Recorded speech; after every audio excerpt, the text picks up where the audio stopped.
اعوذ باللہ من الشیطان الرجیم بسم اللہ الرحمن الرحیم۔ سینشین پر تشریف فرما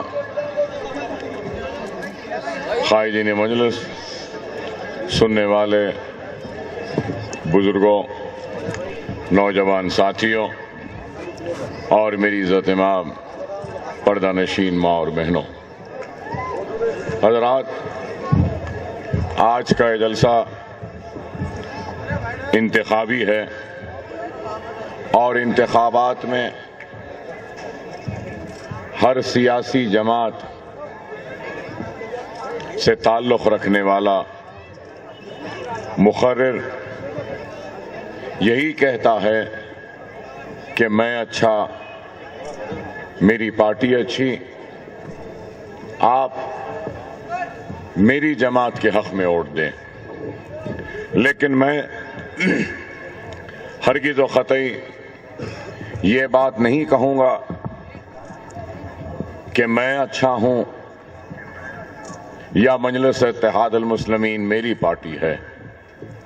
یہ بات اس لیے نہیں کہوں گا کیونکہ مجلس اتحاد المسلمین صرف میری جماعت نہیں ہے، بلکہ مجلس اتحاد المسلمین آپ کی، میری اور ہم سب کی جماعت ہے، اور اس جماعت کو آپ نے، ہم نے، سب نے مل کر بنایا ہے۔ یہاں نوجوان بیٹھے ہیں، شاید یہ لوگ مجلس اتحاد المسلمین کے تاریخ سے واقف نہیں، لیکن بزرگ بھی بیٹھے ہیں جو مجلس اتحاد المسلمین کے تاریخ سے واقف ہیں۔ میں ضروری سمجھتا ہوں کہ نوجوان بھی اپنی تاریخ سے واقف ہوں اور تاریخ کے معلومات کو حاصل کریں۔ مجلس اتحاد المسلمین نے کب اپنے کام کا آغاز کیا، کن حالات میں مجلس بنی، کیسے بنی، یہ آپ کو معلوم ہونا ضروری ہے۔ مجلس اتحاد المسلمین ایسے وقت میں اپنے کام کا آغاز کیا جب ہمارے تخت شاہی لٹ چکے تھے، ہمارے محلات ویران ہو چکے تھے، ہمارے تاج عجائب گھر کی زینت بن چکے تھے، ہماری لہلاتی ہوئی کھیتیاں اجڑ چکی تھیں، ہماری عزتیں لٹ چکی تھیں، عصمتیں لٹ چکی تھیں، اور سلطنت آصف جاہی نظام کے حکومت کا خاتمہ ہو چکا تھا۔ میری مراد پولیس ایکشن کے اس وقت سے ہے کہ ہندوستان کو آزادی ملی، اور اس آزادی کے بعد سرزمین دکن میں حکومت آصف جاہی تھی، وہ حکومت ختم ہوئی اور سرزمین دکن کو ہندوستان میں ضم کیا گیا۔ تو اس وقت ایسے حالات ہوئے کہ ہر جگہ صرف آگ کے شعلے تھے، تباہی تھی، بربادی تھی۔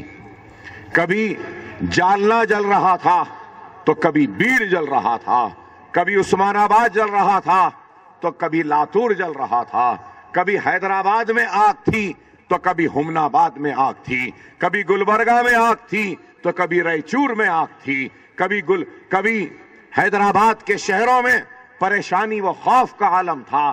تو صرف حیدرآباد سے آگے یہ بوئن پلی جو ہے، اس بوئن پلی میں ایک رات میں 22 لوگوں کو زندہ جلا دیا گیا تھا۔ کنووں میں پانی کم تھا، ہماری تیرتی ہوئی لاشیں تھیں۔ اور میں یہ بھی کہوں تو غلط نہ ہوگا کہ بیگم بازار جو آج کا بیگم بازار ہے، اس بیگم بازار سے مسلمان ٹوپی پہن کر جاتا تو اس کے ٹوپی کو انگلیوں پہ اچھالا جاتا تھا۔ ہماری ماں اور بہنوں کی چھاتیوں کو کاٹ دیا گیا، ہماری عزتیں لٹنے لگیں، عصمتیں لٹنے لگیں، تباہی اور بربادی تھی، خوف کا عالم تھا اور کچھ نہیں تھا۔ تو ایسے ان حالات میں مجلس اتحاد المسلمین کا احیاء کیا گیا اور کام کا آغاز کیا۔ اور کیسی تباہی تھی معلوم نوجوانوں؟ آج آپ گجرات کے فسادات کو سنیں، آپ ہندوستان کے دوسرے علاقوں کے تباہی اور بربادی و فرقہ وارانہ فسادات کی داستان کو سنیں، لیکن سرزمین حیدرآباد پہ اتنا خون خرابہ ہوا تھا کہ اس وقت جواہر لال نہرو وزیر اعظم ہندوستان تھے، تو نہرو نے پنڈت سندر لال کو بھیجا حیدرآباد کا دورہ کرنے کے لیے۔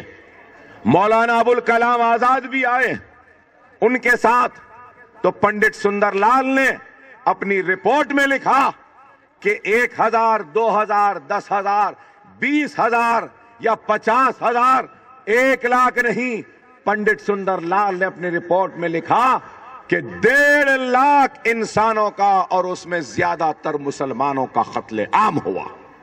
1.5 لاکھ کوئی معمولی تعداد نہیں۔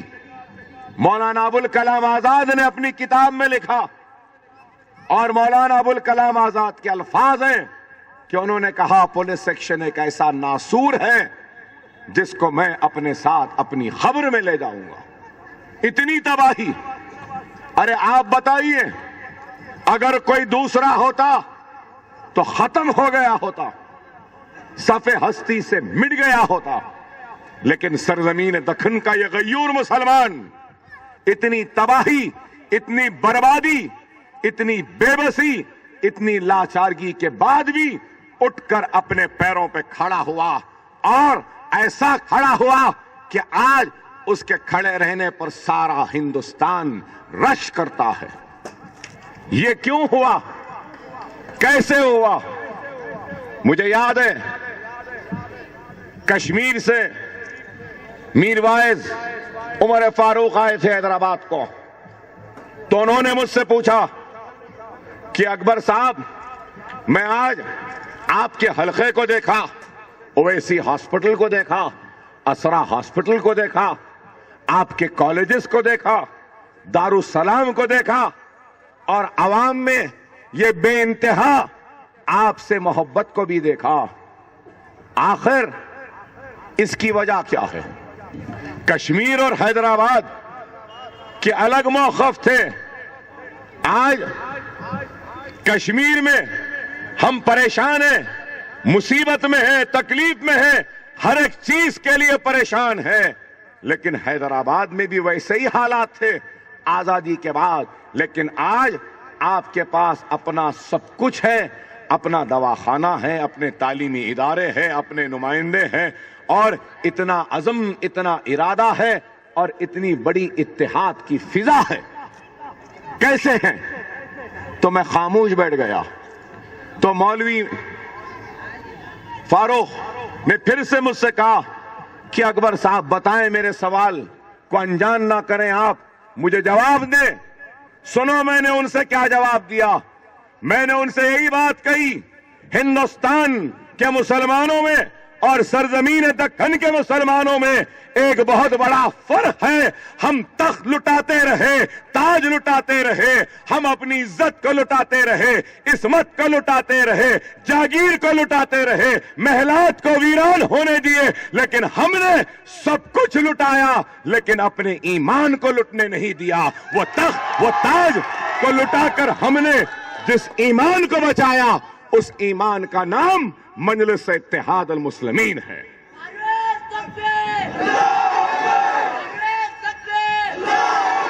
ان کے آنکھ میں آنسو آ گئے اور کہا کہ واہ اکبر صاحب، کیا جواب آپ نے دیا۔ سرزمین دکن کے مسلمانوں کی نظروں میں تاج سے بڑا ایمان تھا، تخت سے بڑا ایمان تھا، عزت سے بڑا ایمان تھا، عصمت سے بڑا ایمان تھا، جاگیر سے بڑا ایمان تھا، محلات سے بڑا ایمان تھا، سب سے بڑا اگر کچھ تھا تو وہ ایمان تھا۔ تو آپ غور کرو میرے بھائی، مجلس کے جب جلسے ہوتے تو کوئی لائٹ بھی نہیں دیتا تھا مجلس کے جلسوں میں، معلوم آپ کو، بزرگوں کو معلوم۔ اور جب کوئی پانی کے لیے پوچھتے تو کوئی گھر سے پانی بھی نہیں دیتا تھا۔ ارے آج مجلس کے جلسوں میں ہزاروں لاکھوں کی تعداد میں لوگ شرکت کرتے ہیں، لیکن ایک وقت وہ بھی تھا کہ لوگ اپنے گھروں سے نہیں نکلتے تھے۔ سالار ملت تقریر کرتے تو عبد الواحد اویسی سنتے، عبد الواحد اویسی تقریر کرتے تو سالار ملت بیٹھ کر سنتے. یہ عالم تھا.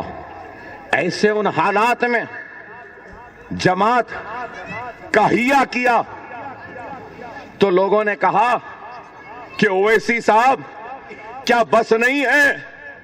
1.5 لاکھ مسلمان کٹے مرے، کیا اور کٹانا چاہتے ہیں؟ لیکن فخر ملت عبد الواحد اویسی نے کہا کہ جب تک میں زندہ ہوں اس قوم کو مردہ لاش بننے نہیں دوں گا. اور پھر اس کا نتیجہ کیا ہوا کہ عبد الواحد اویسی کو راتوں رات حکومت ہندوستان نے گرفتار کیا، چنچل گڑے کی جیل میں ڈال دیا. جب سالار کی عمر 25 یا 26 برس کی تھی، باپ جیل میں، نوجوان بیٹا اپنی پڑھائی کو چھوڑ کر مجلس کہنے لگا، پکارنے لگا تو لوگ ہنستے تھے. ارے آج لوگ الزام لگاتے ہیں، ارے یہاں بزرگ بیٹھے میری بات کی گواہی دیں گے کہ عبد الواحد اویسی کے گھر کی لائٹ کاٹ دی گئی، پانی کاٹ دیا گیا، اور جتنے کھاتے تھے پیسے تھے ضبط کر لیا گیا، دانے دانے کا محتاج بنا دیا گیا تھا. ارے آج اس مجمع میں اس وقت عبد الواحد اویسی و سالار ملت کا ساتھ دینے والے اسماعیل ذبیح کا بیٹا بھی کھڑا ہے یہاں پر. ارے پوچھو ان سے کتنی تکالیفیں اٹھا کر اس جماعت کو بنائے، اور پھر کتنے دن جیل میں تھے عبد الواحد اویسی صاحب؟ 1 سال تک، قریب 1 سال، 11.5 مہینے جیل میں. اور کیسی جیل؟ کیا ہم جیسی جیل میں جاتے ویسی جیل؟ نہیں میرے بھائی، 5.5 فٹ کے کمرے کی جیل تھی، پیشاب اسی میں، پیخانہ اسی میں، اور کڑاکے کی سردی کو بھی برداشت کرنا تھا، بارش کے تھپیڑوں کو بھی برداشت کرنا تھا، تو چلچلاتی ہوئی دھوپ کی گرمی و تپش کو بھی برداشت کرنا تھا. اور عبد الواحد اویسی نے 11.5 مہینے جیل میں کیا کیا؟ قرآن کا ترجمہ لکھا. 11.5 مہینے بعد چھوٹ کر آئے تو پھر کام شروع کیا. لوگوں نے الزام لگایا اور کام شروع کیا تو بیٹھنے کو دفتر بھی نہیں تھا میرے بھائی. ایسی چھوٹی ملگی بھی نہیں تھی مجلس کا دفتر، کچھ بھی نہیں تھا. لیکن ایک چھوٹا سا دفتر لیا، کام کا آغاز کیا. دارالسلام کا مقدمہ لڑے، حکومت وقت سے لڑتے لڑتے دارالسلام کو حاصل کیا. دارالسلام کو حاصل کرنا کوئی آسان کام نہیں تھا. دارالسلام کو حاصل کیا، مقدمہ لڑے، اور پھر دارالسلام ملا تو سب سے پہلے ایک چھوٹا اسکول اور ITI انسٹیٹیوٹ بنائے، اور سامنے کے ملگیاں دارالسلام کے بنائے. اس سے جو پیسہ آیا اس سے جماعت کا کام چلنے لگا. اور آپ بتائیے کہ آج مجلس اتحاد المسلمین کے کتنے بڑے اثاثے ہیں. اویسی ہاسپٹل ہے. میں کہوں گا کہ اگر آج کوئی اویسی ہاسپٹل جیسا ہاسپٹل بنانا چاہے تو 500 کروڑ روپیہ لگے گا، تب بھی جا کر ویسا دواخانہ نہیں بن سکتا. اسرا ہاسپٹل، ارے میرے ہاتھ پر قریب 200 کروڑ روپیہ خرچ ہوا، اور اسرا ہاسپٹل آج 7 منزلہ عمارت، 1400 بستر کا دواخانہ چل رہا ہے. Engineering college, MBA college, medical college, MCA college, pharmacy college, physio therapy college, hospital management college, architecture college, یہ سب کالجوں کو لے لیں تو قریب 1000 کروڑ کے اثاثے جات غریب مسلمانوں کی جماعت مجلس اتحاد المسلمین کے ہیں. کیا یہ اثاثے میرے ہیں؟ کیا میرے مرنے کے بعد میرا مترکہ میری اولاد میں تقسیم ہوگا؟ نہیں میرے بھائی، میں مر جاؤں گا تب بھی اس کا اثاثہ میری اولاد میں تقسیم نہیں ہوگا، کیونکہ یہ مالک اس جائیداد کے اگر کوئی ہے تو وہ حیدرآباد کا غریب مسلمان ہے، آپ ہے اور آپ سب ہیں۔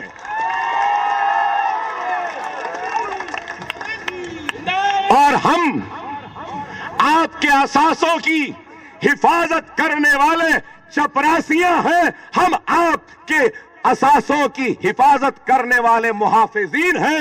مالک تو آپ ہیں میرے بھائی، ہم نہیں ہیں۔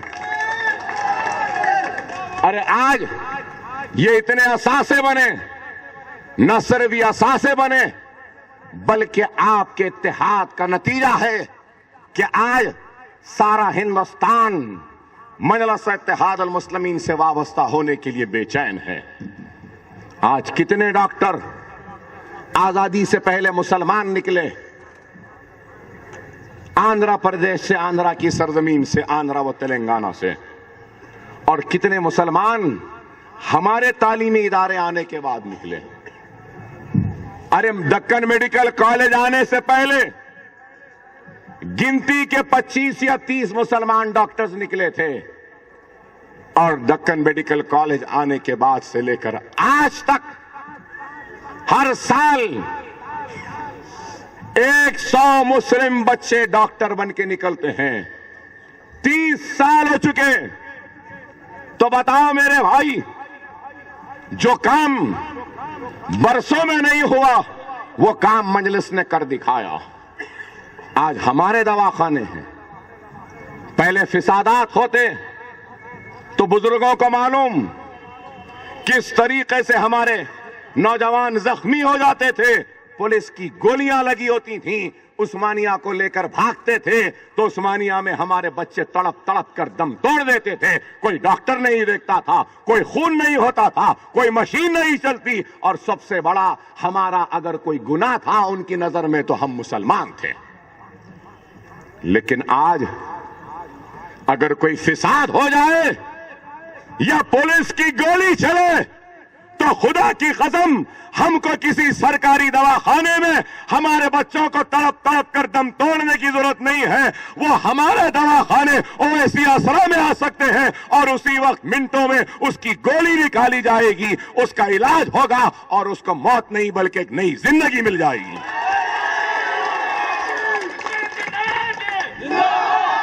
کیا یہ کام نہیں ہے؟ کیا یہ کارنامہ نہیں ہے؟ بتائیے۔ آج لوگ الزام لگاتے مجلس نے کیا کیا؟ ارے مجلس نے بات کیا، کہتے ہیں کہ پہلے فسادات ہوتے تھے آج نہیں ہو رہے ہیں۔ کوئی کہتے ہیں کہ ہم آئے اس واسطے فسادات رک گئے، نہیں، کسی نے فسادات کو نہیں رکایا۔ فسادات کیوں رکے؟ اس واسطے رکے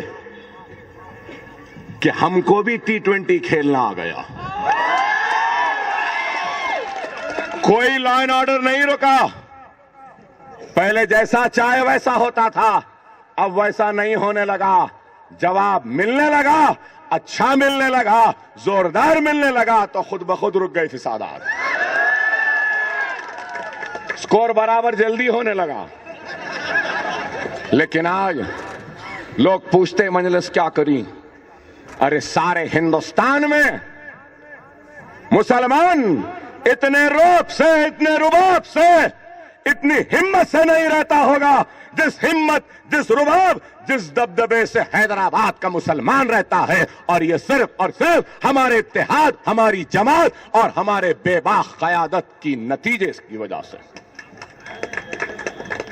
مسائل تو ہیں، بہت ہیں، لیکن ایک چیز تو کہوں گا کہ آپ دن بھر کی پریشانی، کبھی پانی نہیں آیا تو غصہ آتا ہے، کبھی مہری بھری تو غصہ آتا ہے، کبھی لائٹ نہیں آئی تو غصہ آتا ہے، کبھی روڈ خراب ہے تو غصہ آتا ہے۔ ان سارے غصے کے بعد گھر کو جب جاتے ہیں تو اطمینان سے نیند تو آتی ہے نا میرے بھائی۔ ارے ہندوستان کے کئی ایسے شہر ہیں کہ دن بھر کی محنت مزدوری کے بعد رات کو گھر آتے ہیں تو تبھی بھی اطمینان سے نہیں سوتے، کیونکہ ان کو ڈر لگا رہتا ہے, خوف لگا رہتا ہے. اگر میں سو جاؤں تو کوئی درندہ میری ماں میری بیٹی کی عصمت نہ لوٹ لے, کوئی ظالم ہمارے بستیوں کو آگ نہ لگا دے, کوئی ظالم ہماری عزتوں کو نیلام نہ کر دے, یہ خوف میں رہتا ہے. لیکن الحمدللہ کوئی ماں کا جنا حیدرآباد میں نہیں ہے جو ہمارے بھائی کے نیند میں خلل پیدا کرے. کیوں نہیں ہے؟ آپ سوتے ہیں تو مجلس کی قیادت جاگتے رہتی ہے, آپ کے نیند میں خلل نہ آئے ایسی حفاظت ہم کرتے رہتے ہیں. یہ کام ہے. پھر پوچھتے ہیں مجلس کیا کری؟ ارے عزت سے بڑھ کے تو کوئی نہیں ہے. اتر پردیش میں اخلاق نامی ایک شخص اپنے گھر میں بیٹھا ہے, زندگی کے مزے لوٹ رہا ہے, اپنے بچی کے سر پر ہاتھ رکھ رہا ہے, اپنے بیٹے کی رہنمائی کر رہا ہے, اور بیوی کھانا بنا رہی ہے, ماں کے خدموں میں بیٹھا ہے کہ کھانا بننے کے بعد سب مل کے کھانا کھائیں گے.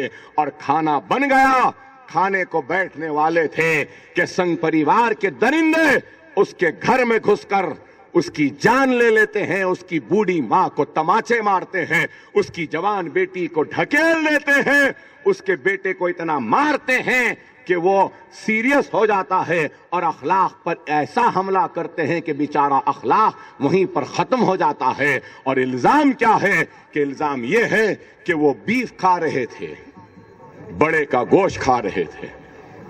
ارے مجلس کیا کری پوچھتے میرے بھائی؟ کیا ہم اگر یہاں کھاتے رہے تو کوئی آ کے ہم کو ڈسٹرب کر سکتا ہے؟ کھانے کا چھوڑو, کیا کیا ہو رہا, اب میں کیا بولوں؟ کس شان سے یہاں پہ ہو رہا ہے, کیا ہو رہا ہے, مجھ سے بہتر آپ جانتے ہیں, بولنا نہیں چاہتا. پھر پوچھ رہے مجلس کیا کری؟ ارے آج آپ بتائیے کہ ارے اگر الزام لگانا ہے تو اچھا الزام لگاؤ, تنقید کرنا ہے تو تعمیراتی تنقید کرو, ایسی تنقید کرو جس کے ذریعے ہم اس تنقید کو دیکھ کر اپنی اصلاح بھی کر لیں. ایسی تنقید نہ کرو کہ تنقید برائے تنقید ہو, تنقید برائے تعمیر ہونی چاہیے, تنقید برائے انتشار نہیں ہونی چاہیے. لیکن آپ بتائیے, صرف الزام. مجلس کیا کری, مجلس کیا کری؟ ارے اور کیا کرنا بھائی, اور کیا کرنا بتائیے. زمین چندرائن گٹے کو جب اپنا خون دینا پڑا تو کیا اکبر الدین اویسی نے اس سرزمین پر اپنا خون نہیں بہایا؟ کس کے لیے بہایا؟ اپنی ذات کے لیے نہیں میرے بھائی, آپ کے لیے بہایا. اور اس خون کے بعد دواخانے بنائے, اس خون کے بعد مدرسے بنا دیے, اس خون کے بعد تعلیمی ادارے بنا دیے. اگر پھر بھی کہتے ہیں کہ نہیں یہ کافی نہیں ہے تو ٹھیک ہے, آؤ اکبر الدین اویسی کی جان لے لو. اگر ملت میں انتشار کا خاتمہ ہوتا ہے, اتحاد آتا ہے, کسی کے دل کو ٹھنڈک پہنچتی ہے, تو آؤ میرے جسم کے ٹکڑے کر دو, میں کوئی گلا کوئی شکوہ نہیں کروں گا.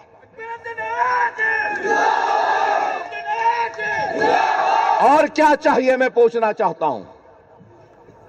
ارے جہاں میں کھڑا ہوں کیا انسان چل سکتا تھا ان گلیوں میں؟ حق و ایمان کی بات کرو. حسین کسیری صاحب یہاں بیٹھے, ڈاکٹر صاحب بیٹھے, یہ پرانے لوگ ہیں. کیا ہم چل سکتے تھے؟ بڑے بڑے چٹان تھے. مجھے یاد ہے یہ روڈ کتنی تکلیف سے ڈالی گئی, میں جانتا ہوں. اور آج الزام کے مجلس کیا کری؟ ارے مجلس نے کام کیا اور کام کے ذریعے اپنی پہچان کو چھوڑی. آج یہاں پر 1,00,000 اسکوائر فٹ پر ایک لڑکیوں کے لیے junior college, degree college, vocational training centre, women empowerment centre, women legal cell بن رہا ہے, اور وہ بھی فری فری. آج تصویر بھی آئی اخبار میں, کتنا خوبصورت بن رہا ہے. پھر الزام کے مجلس کیا کری؟ ارے دنیا دیکھے گی کہ آئندہ 5 برس میں وہ کالج کے ساتھ ساتھ ایک لڑکیوں کے لیے ایک دینی مدرسہ بھی بنے گا, اور چھوٹے بچوں کے لیے ایک حفظ سینٹر بھی بنے گا, اور انشاءاللہ تعالی غریب بچوں کے مفت تعلیم کے لیے ایک عالی شان شاندار مدرسہ اسکول بھی تعمیر ہوگا. ارے ہم یہ کام کر رہے ہیں, اللہ بہتر جانتا ہے.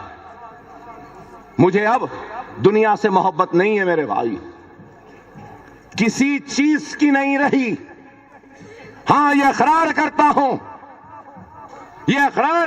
ہوں کہ میرے حملے سے پہلے اچھے سے اچھے کپڑے پہننے کی خواہش تھی, اچھے سے اچھے گھڑی پہنتا تھا, اچھے سے اچھے جوتے پہنتا تھا, اچھی سے اچھی گاڑیوں میں پھرتا تھا. لیکن اللہ گواہ ہے, جس دن سے موت کے قریب جا کر آیا ہوں اس دن سے لے کر آج تک کوئی مہنگی چیز نہیں خریدی. جب بھی پیسہ آیا اس پیسے کو غریبوں کے لیے دیتا رہا, کبھی مدرسوں کے لیے تو کبھی کالج کے لیے, کبھی بیمار کے علاج کے لیے. انسان دنیا سے کیا لے کر جائے گا؟ کیا لے کر جائے گا میرے بھائی؟ صرف اپنے اعمال لے جائے گا. اچھی خوشبو لگا لوں تو جب خبر میں ڈال دیا جاؤں گا, جب یہ جسم سڑے گا تو کیسی بدبو آئے گی. کوئی خوشبو بھی اس بدبو کو ختم نہیں کر سکتی. اور یہ خبر اس کونے سے اس کونے میں مسل لے گی تو اس وقت صرف نیک اعمال ہی بچا سکتے ہیں. خبر کا اندھیرا ایسا اندھیرا ہے کہ دنیا کے کوئی اجالے خبر کے اندھیرے کو ختم نہیں کر سکتے میرے بھائی. ارے مجھے اس بات کا احساس ہے. دواخانوں میں تھا, 1 سال تک بستر پہ تھا, زندگی اور موت سے لڑتا رہا. آج بھی یہ ہاتھ برابر نہیں چلتا, مڑتا نہیں, کھول نہیں سکتا, صرف دکھاوے کا ہے. یہ میرے گردے خراب ہیں. ڈاکٹرز کہتے ہیں کہ اکبر اویسی تقریر مت کرو, تمہارے ارتریاں کمزور ہیں, پھٹ جائیں گے. انسان کے 11 فیٹ کے انتڑیاں ہوتے ہیں, میرے صرف 5.5 فیٹ کی انتڑیاں ہیں, وہ بھی گھیٹیاں پڑ گئے ہیں, انتڑیاں جڑ گئے ہیں, پیٹ کو چپک گئے ہیں. کھانا کھاتا ہوں تو اٹک جاتا ہے اور پیٹ پھول جاتا ہے اور درد سے تڑپتا ہوں. اللہ بہتر جانتا ہے. میرے اللہ, میرے رسول اللہ کی قسم, 5 برس میں کبھی اطمینان سے کروٹ لے کے نہیں سو سکا میں. اتنی تکلیف گزاری لیکن پھر بھی کبھی اف نہیں کہا. درد کو سہتا رہا. صبح اٹھتا ہوں تو یہی سوچ کے کہ اللہ مجھے ایک موقع دے دے کہ کچھ ایسا کر سکوں کہ میری آخرت آسان ہو جائے غریب مسلمانوں کے لیے. ارے ہم اتنی تکلیف اٹھاتے ہوئے آگے بڑھ رہے ہیں, اور آج ہم پر الزام. ارے میرا کیا قصور تھا میں پوچھنا چاہتا ہوں.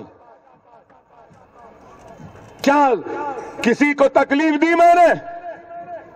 یہاں ہے بلہ گڑے میں اس مجمع میں سے ایک آدمی اٹھ کر کھڑے ہو کر بول دے کہ 1 پیسہ کبھی اکبر الدین اویسی نے تم سے لیا ہے, یا کسی ایک کو جیل میں ڈلایا ہے, یا کسی ایک کو پولیس کا ظلم کیا ہے, یا کسی ایک کے گھر کو قبضہ کیا ہے. اگر ایک بھی آدمی اٹھ جائے تو خدا کی قسم اس شہر حیدرآباد سے جنگلوں میں چلے جاؤں گا, دنیا کو چھوڑ دوں گا.